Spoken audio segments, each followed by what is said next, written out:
The chaos of a poltergeist? The flickering lights and stuff flying off shelves? Maybe not a ghost. Could be an unhealed wound bouncing around your timeline. I know because it happened to me.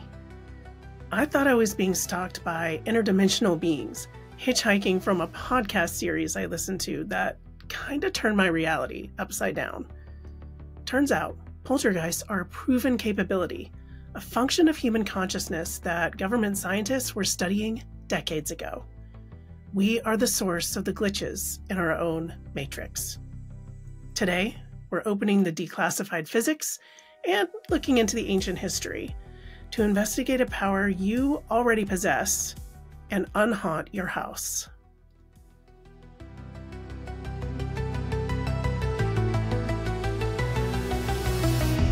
In the future, Lord, we stand so bright. Mystery calls in the dark of night. Curiosity dances in our eyes. Joyful beacons under endless sky. It all started with a podcast series about communication from interdimensional beings and the impact that it had on the women that it happened to. This was a 6-part series, week after week, diving so deep into high strangeness and so many synchronicities with my own life. It felt less like I was listening to a story and more like I was kind of receiving a download. With every episode, my entire understanding of reality started to feel knocked off its center. It wasn't just a story or learning something new. It created for me a moment of destabilizing focus, not on any one thing, but sort of everything together. And it felt so resonant that I would say it didn't really change my mind about anything, but at the same time, somehow it pushed my entire being into a new state. At first, I was just thinking about it all the time and looking for more stories like it. But then it escalated. Things in my own home started moving. Stuff kept falling off the shelves in my shower.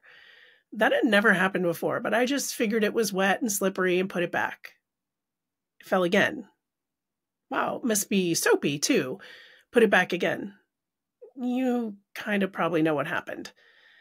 And you'll find any logical reason because the alternative is what, really?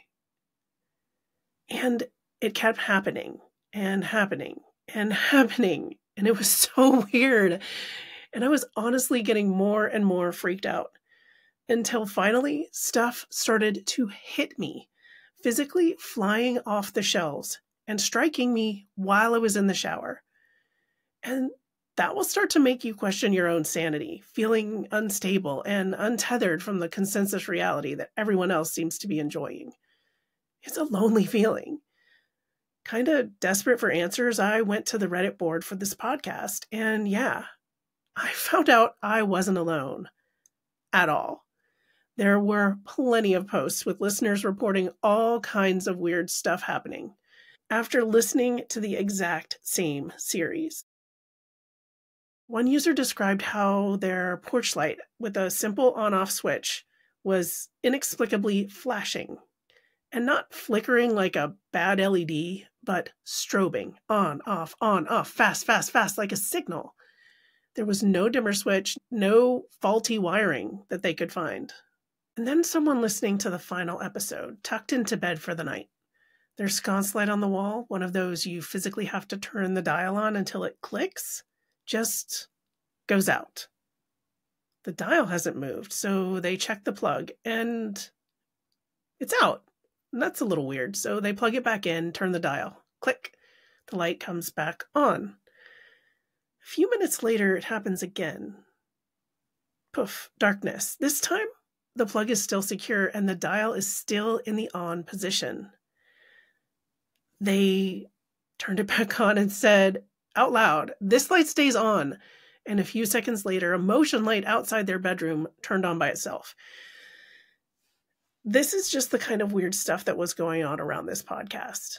Then she sent a text to her husband in the other room. 20 minutes went by, no reply. So she went in and asked him the question in person. Right after their conversation, his phone dinged twice, and it was the text she had sent 20 minutes earlier. Just kind of waiting, and now arriving. And, you'd think, oh, whatever, network congestion. But this is kind of similar to things that had been happening in the story of the podcast. So, did anyone else ever fall down a rabbit hole so deep that reality started getting kind of dirty around the edges? These random stories seem to suggest that some kind of collective destabilization had created a signal so intense that it was causing ripples in the local realities of listeners, especially if they were focused on the podcast enough. So, poltergeists? The source of the chaos is portable, and it could be you. The CIA's own research didn't call these ghosts or hauntings. They called it something else entirely, a term that pinpoints the living person as the generator of the chaos, and your consciousness as the only variable that matters. But what if a poltergeist doesn't just describe power, but a wound, a scar on your timeline that is still bleeding into your... Now that we know that poltergeists are personal, let's shatter the biggest lie that Hollywood ever sold us about it. Your brain is likely pulling out the 1982 horror movie classic, Poltergeist. And we know the iconic scene. The TV glowing with static, little Carol Ann with her hands pressed to the screen whispering, "They're here." That movie, and like so many others, installed a specific idea into our collective consciousness. It said that when the turmoil starts, the monster is external. The house is haunted. The ghost is in the closet. The demon's in the TV. The problem is always out there, and we are victims of it. Trained from birth, gaslit really, to look for an external enemy because it's the most effective misdirection that there is. Let's look at a famous poltergeist case. In 1967, a bizarre series of events unfolded in Florida, a case now known famously as the Miami Poltergeist. The phenomena were classic. Objects would fly off shelves, glass cups would shatter in midair, and heavy shipping crates would slide across the floor. For weeks, the staff of this warehouse was terrified. But investigators, including the parapsychologist William Roll, noticed a pattern. These events only erupted when one specific employee, a 19-year-old warehouse clerk named Julio Vasquez, was there. The activity was so precisely linked to him that they could predict where in the massive warehouse the next event would occur based on where Julio was standing. When the company, understandably freaked out, eventually fired him, the phenomena ceased instantly and never returned. It didn't haunt the building, but was tethered to the person. And you might think the idea of this is worse than living in a haunted house. To be the haunted house, the high voltage hub the chaos plugs into, not attached to the floorboards, but to you. Let's head to the stacks for proof of concept that poltergeist activity could be a result of a consciousness under pressure, generating so much uncalibrated energy that it literally buckles the fabric of a localized environment, influencing matter like a solar flare hitting the earth. So we've heard about a modern case of personal chaos, but of course this phenomena has been documented for centuries, with wisdom traditions detailing these glitches not as metaphors, but as observations of real events. Outside of the terminology of physics and psychology, they used their own frameworks to classify what they saw. Critical for us are the Dybbuk from Jewish folklore and the Djinn from Arabian legends. These two aren't the same thing, but together they give us a powerful understanding of both the mechanism and the capability behind the chaos. First, let's look at the Dybbuk. The word itself comes from the Hebrew and means to cling. In folklore, a Dybbuk is associated with a dislocated spirit of a deceased person that attaches itself to a living individual. The key insight from these ancient reports is that the attachment isn't random. The spirit seeks a point of entry, a vulnerability, an unhealed emotional wound that would leave what you might call an energetic scar. It's the perfect model for the personal nature of the poltergeist. On a smaller scale, imagine that compulsive urge to check on an ex's social media, spiraling into a negative self-talk loop that you can't escape. These could be somewhat like tiny echoes of the same mechanism, a fragment of unresolved energy clinging to a past wound running on autopilot. The lore of the Dybbuk shows us that an external energy could lock on to a person's specific internal state. So if the poltergeist activity spikes in direct response to emotions, if lights flicker with anger or objects move correlated to intense stress, you're seeing a pattern consistent with the Dybbuk mechanism clinging to a person's energy in a personal feedback loop. Now let's open the second file, the Djinn. Forget the pop culture genie. According to the lore, the Djinn are beings created from smokeless fire who exist in a dimension parallel to ours. They have free will, and they're normally invisible to us, but they have the ability to interact with our physical world, moving objects, influencing events, and making their presence known. They aren't metaphors for human consciousness. They are described as a separate form of it. The Djinn lore serves as a model for a kind of capability, a framework for understanding how a non-physical intelligence can directly affect physical reality. It models the very thing that we see in poltergeist cases, a consciousness causing a physical effect across a dimensional barrier. So let's put these two ancient concepts together. They're not the same, but they describe two sides of the poltergeist coin. The Dybbuk provides the attachment mechanism, describing how chaotic energy can cling to a person's specific energetic wound. The Djinn provides the capability model, showing how a being made of consciousness can exert force on the physical world. And a poltergeist event is an unconscious demonstration of both. So a person with a deep energetic wound becomes an attachment point, and under intense stress or focus, they unconsciously unleash their own innate power to affect physical reality, the perfect fusion of the Dybbuk's mechanism and the Djinn's capabilities. These ancient stories describing the rules of engagement between consciousness and reality are not just horror movie tropes. And now, let's pull out the declassified CIA file that gives us the science, where we move from myth to evidence. Okay. So the Dybbuk is the attachment mechanism, and the Djinn is the capability. The mind is an interdimensional source of physical actions. But these are just stories, right? Metaphors from a pre-scientific age. The skeptic, programmed by materialist consensus, says, "Show me the data." I'm so glad you asked, because the data isn't just real, it was classified. The CIA document doesn't use the word ghost. It doesn't even use the word poltergeist. It uses a term for an energy transfer that proves the poltergeist is a function of the user. Let's pull up the file, and you can look it up yourself. It's a special report titled Psychic Process, Energy Transfer, and Things That Go Bump in the Night. It was authored by Robert G. John, who at the time was the Dean of the School of Engineering and Applied Science at Princeton University, not a fringe researcher in a basement lab. This is the head of engineering at an Ivy League institution, a man who normally works on advanced space propulsion systems, turning his rigorous scientific mind to the poltergeist. John's team gave the phenomena the technical designation that rips away all the superstitious baggage. He called it Recurrent Spontaneous Psychokinesis, or RSPK. Let's break that down. Recurrent. It happens over and over. Spontaneous. It's not consciously controlled. It just erupts.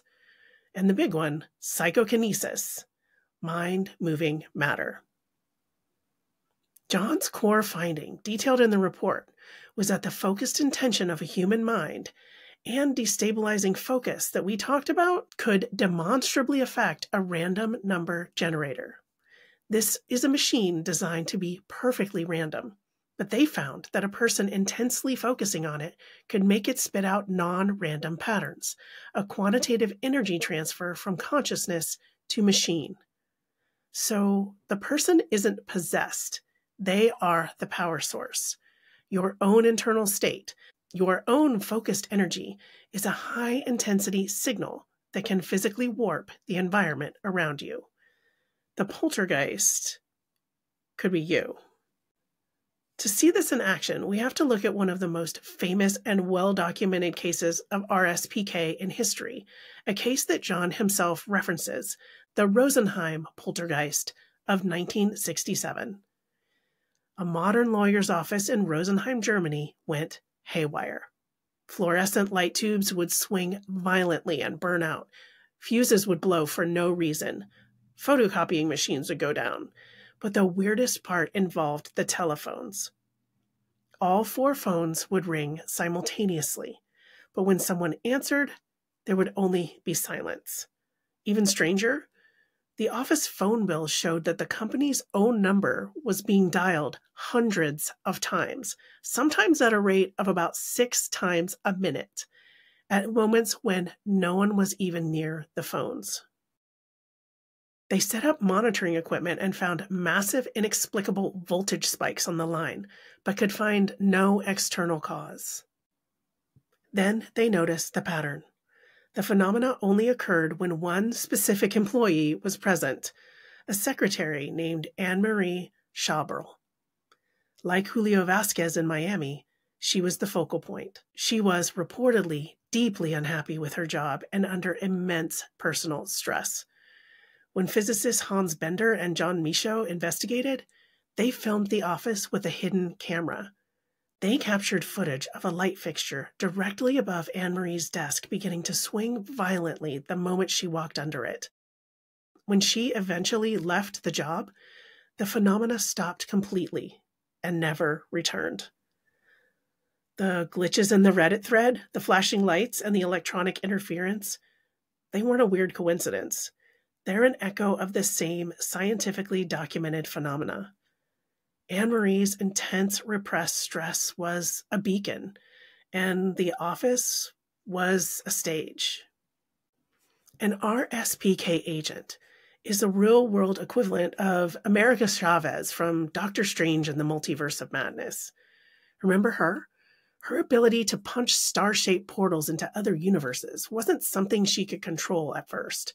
It was raw, chaotic power, triggered by extreme fear and stress. When she was scared, a universe-shattering portal wasn't far behind, and she had no control of her power. She couldn't aim it or stop it. And that's a perfect metaphor for an RSPK agent having a poltergeist incident. A person under duress of a destabilizing focus is unconsciously punching holes in the fabric of their own reality.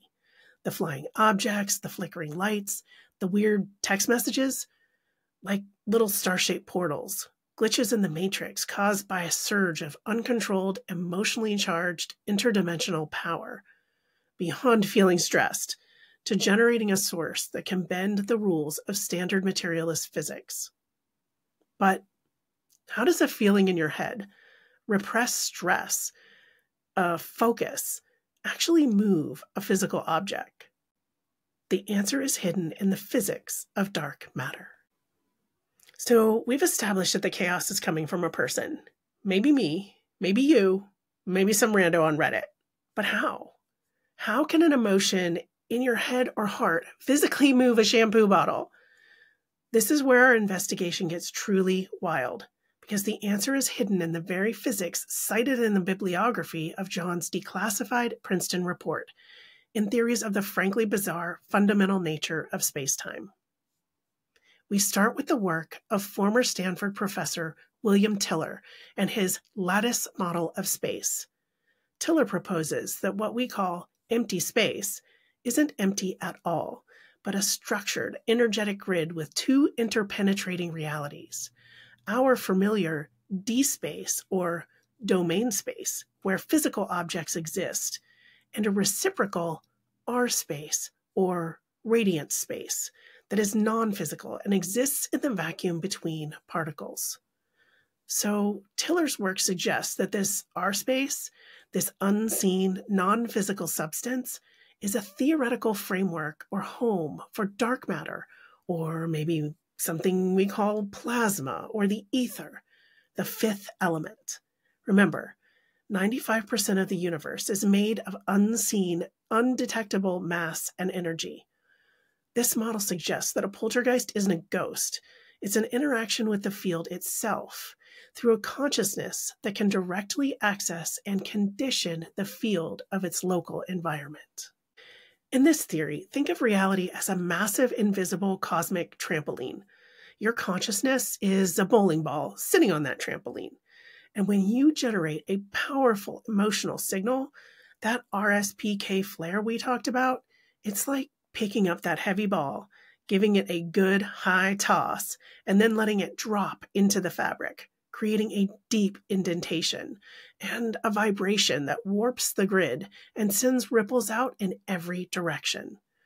The mind isn't directly touching the objects affected by poltergeist chaos, but it's conditioning the R space, dark matter, plasma, vacuum, which then physically affects the D space object in our reality. That vibration in the lattice of space is what makes the light flicker. That vibration is what pushes the squeegee off the shelf and hits me in the back. The mind isn't moving the object, but it's warping the space around the object. Now, let's add a temporal dimension, or time. The first concept is from French physicist Auguste de Beauregard, called time symmetry. It's the theoretical possibility that the laws of physics at the quantum level don't care about the arrow of time. This means the past isn't a fixed read-only file. Like we explored in our episode on retrocausality, it's a dynamic, rewritable, collaborative, shared document.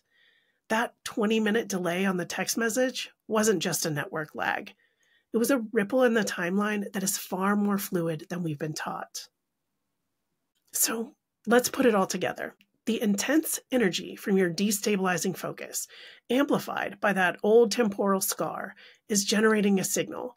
Because of Tillis' lattice structure, that non-physical signal has a physically reactive medium, the R space, to interact with, vibrating the gridded lattice of space. And because of time symmetry, that vibration doesn't just spread outward in the present moment, but travels both ways along the timeline. That vibration is how a past echo, the Dybbuk, a trauma or scar, can bleed forward into your present still attached. And here's a critical insight. The glitch isn't just a past echo bleeding forward. It could also be a beacon sent backwards from the future you, the version of you that has already integrated this power, like a Djinn, looking back at this chaotic moment and trying to get your attention. So maybe the poltergeist isn't a ghost. Maybe it's the screeching, static-filled sound of a past trauma loop, like an old dial-up modem trying to connect to the current reality's high-speed Wi-Fi. The chaos, the noise, the glitches, a colossal connection error from another point on the timeline. And now we have all the pieces, the power, the myth, the science. And let's play.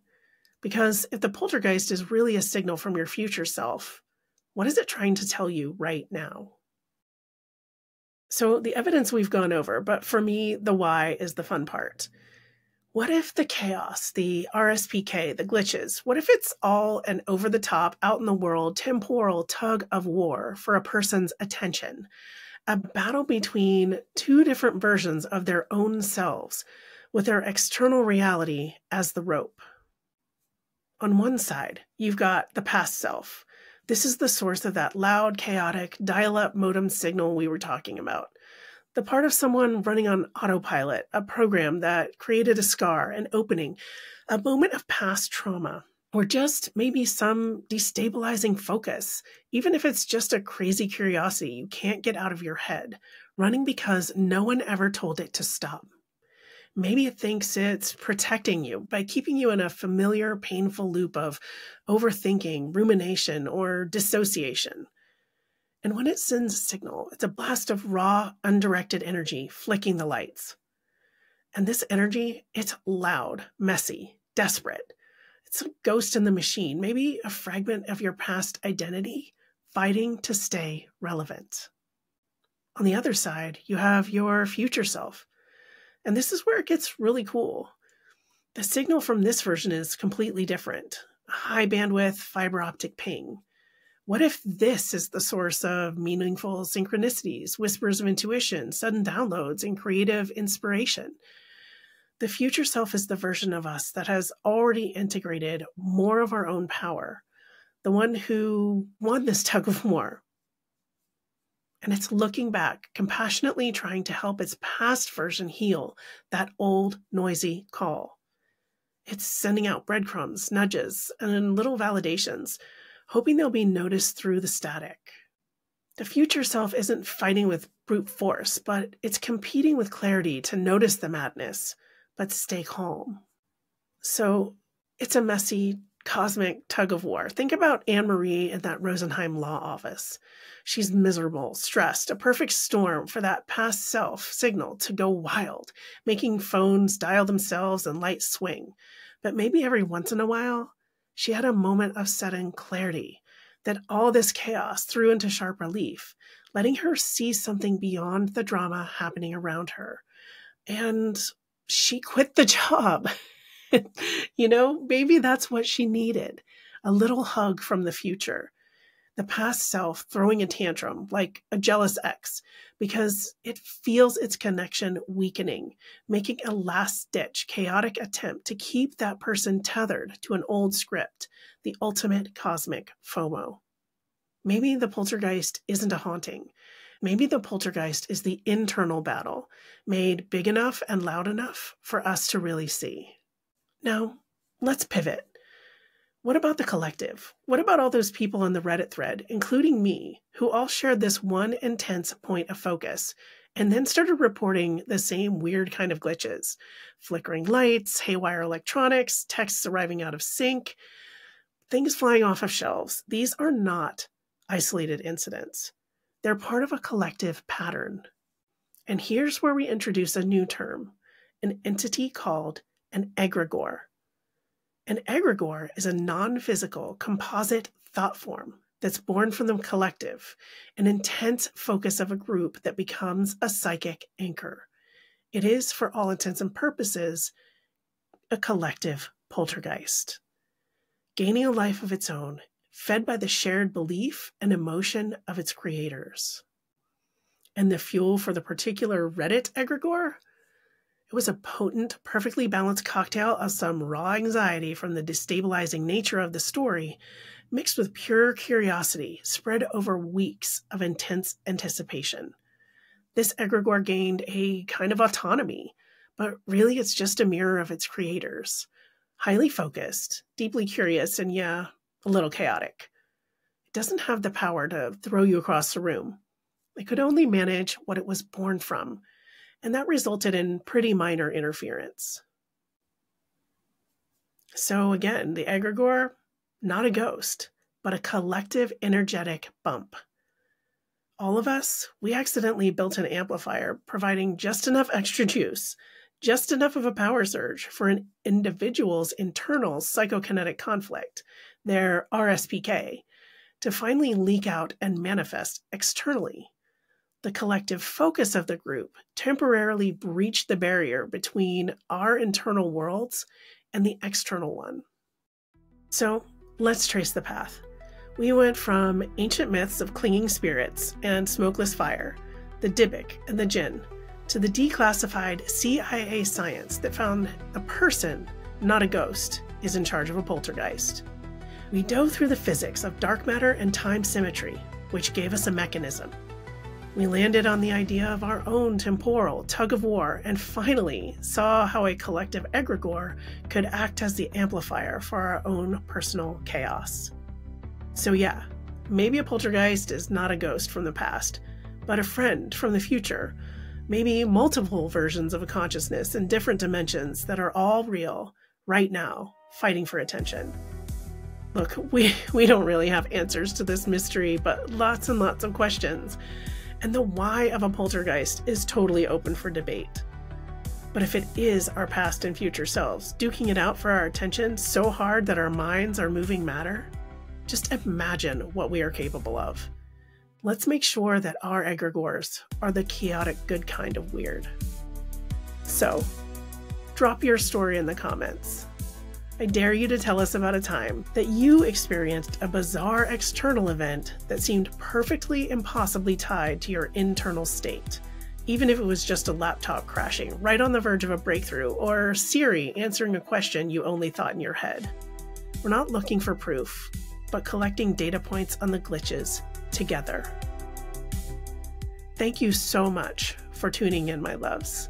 We always appreciate you being here. And let's keep exploring this wild unknown together. And please support the channel. Drop us a like, subscribe, and hit that notification bell on YouTube. Follow, rate, and review on Spotify, Apple, or anywhere you listen. These free little clicks are your signal to the system that you care about the edges of reality and consciousness. Want even more? Visit thefuturelore.com to join our free community and find all of our official links, which are at thefuturelore everywhere. I'm so glad to be here with you to embrace the mysterious and stay curious.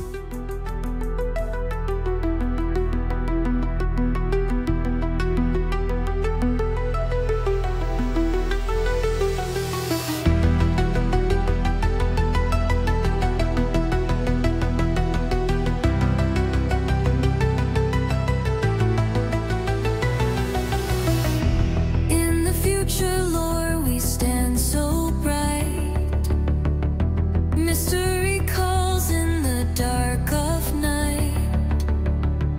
Curiosity dances in our eyes. Joyful beacons under endless skies. Ancient wisdom blends with the new. Shaman whispers secrets we pursue.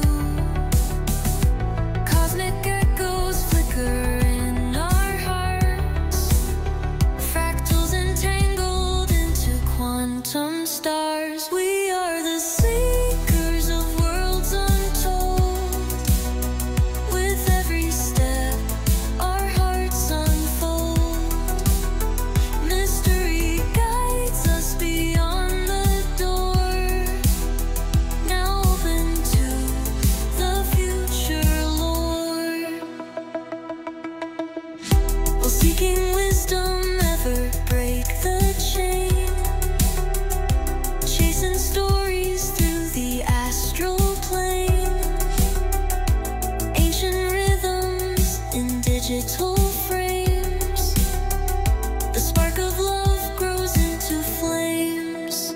Beyond the veil, where visions soar, curiosity finds what lies in store.